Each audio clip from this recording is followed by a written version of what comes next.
দুই ম্যাচের test series জিম্বাবুয়ের সাথে। প্রথম ম্যাচ হাইরা বসেছে আমাদের মায়ের দোয়া ক্রিকেট টিমের সোনামণিরা। এবার ঘটনা কি ঘটলো, চট্টগ্রাম স্টেডিয়ামে খেলা হবে দ্বিতীয় টেস্ট সিরিজ, এবং সেখানে দর্শক খুঁজে পাচ্ছে না টিকিট বিক্রি করার জন্য। মাইকিংও করতেছে, মাইকিং করে দর্শক খুঁজে পাচ্ছে না।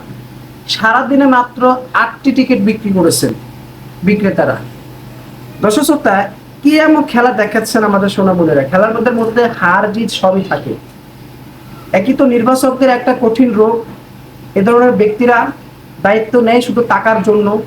কিভাবে কিভাবে কোনভাবে লুটপাট করে নিজের পেটটা ভরাবে। খেলা যেমন তেমন চলুক, তাতে কিছু যায় আসে না। বাংলাদেশ ক্রিকেট ফেডারেশন আসছে, চলতে হবে কোনো রকম।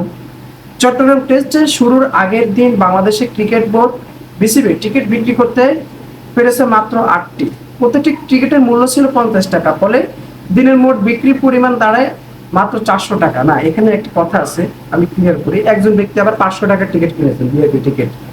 যাই হোক, একসময় যেখানে টিকিটের জন্য লম্বা লাইন পড়তো, ব্ল্যাক মার্কেটে বাড়তি দামে টিকিট কিনতো আপনার ক্রিকেট প্রেমীরা, সেখানে আজ মাইক হাতে ডেকেও দর্শক টানতে পারছে না বিসিবি। সিলেট টেস্টেও একই চিত্র দেখা গিয়েছিল, কিন্তু সেখানে কিছুটা ছিল, কয়েকজন ছিল। পুরো 5 দিনের টিকিট বিক্রি হয়েছিল মাত্র 66। এটি কিছুটা ছিল, কিন্তু এখন চট্টগ্রামে সে 66 তো দূরের কথা, সারাদিনে মাত্র 8টি টিকিট বিক্রি করেছে। এই হচ্ছে বাংলাদেশের বর্তমান বিসিবির টিকিট বোর্ডের অবস্থা। ভাই, দেশ সংস্কার করতেছে, আমাদের এখন সব জায়গায় সংস্কার করতে হবে। এই 18 কোটি জনগণের মধ্যে কি ভালো 11 জন জাতীয় দলের ভালো প্লেয়ার খুঁজে পাওয়া যাবে না?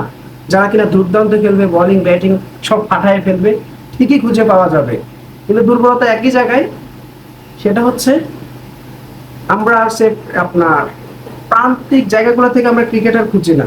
আমরা ক্রিকেটার খুঁজি বড় লোক দেখে, চেহারা শুরু ভালো দেখে, টাকাওয়ালা দেখে ওরা ক্রিকেট খেলতে যায়। আর ওই যে আমাদের শান্ত দাদু, এই শান্ত দাদু এত পারফরমেন্স খারাপের পরও তাকে তো দলে রাখছেই তো বটে, বরঞ্চ তাকে অধিনায়কের দায়িত্ব দিয়ে রাখছে।